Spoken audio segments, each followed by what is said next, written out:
Brought to you by Agilus Diagnostics.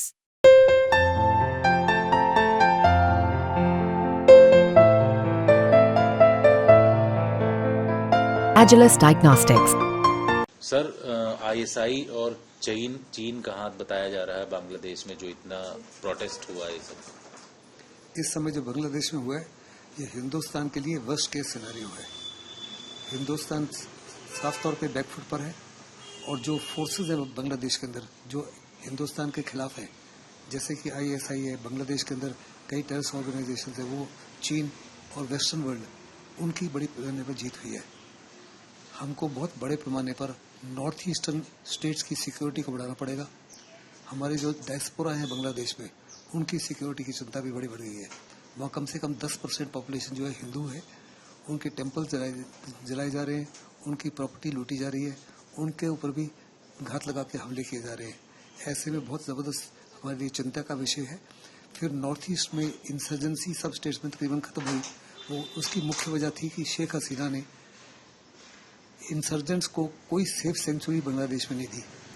अभी आने वाली सरकार जो है क्या उनकी सेफ सेंचुरी रोक सकेगी या नहीं ये तो मैं नहीं जानता, लेकिन बहुत बड़े पैमाने पर ये विक्ट्री है एंटी इंडियन फोर्सेस की, जिसमें आईएसआई और चीन का मुख्य रोल है।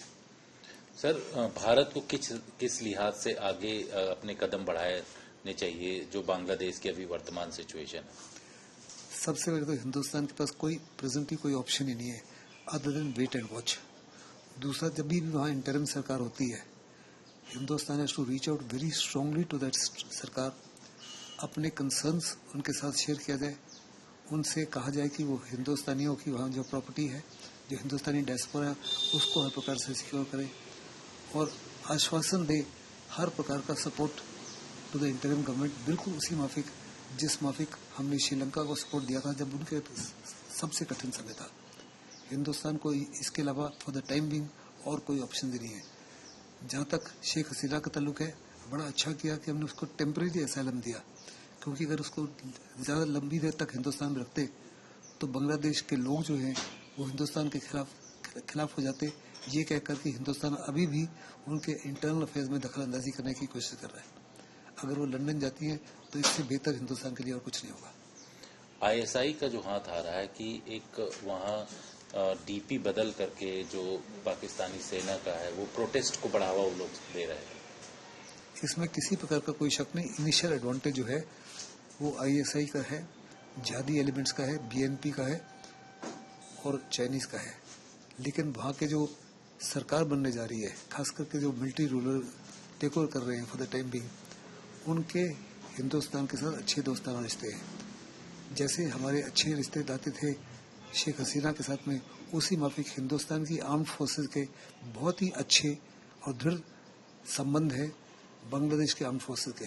और हमारी उम्मीद है कि जो बांग्लादेश की आर्म्ड फोर्सेस जो है वो हिंदुस्तान के इंटरेस्ट की हर प्रकार से सुरक्षा करेंगे।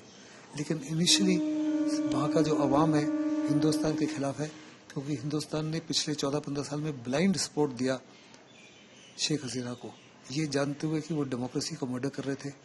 सारे पॉलिटिकल ओपोनेंट्स को या तो मार दिया गया था या उनको जेलों में डाल दिया गया था या देश से भगा दिया गया था। इसमें हिंदुस्तान ने किसी प्रकार से कोई ऑब्जेक्शन नहीं की और ब्लाइंड सपोर्ट दिया, उसी माफिक जैसे आज बाइडेन जो है इसराइल को ब्लाइंड सपोर्ट दे रहे हैं।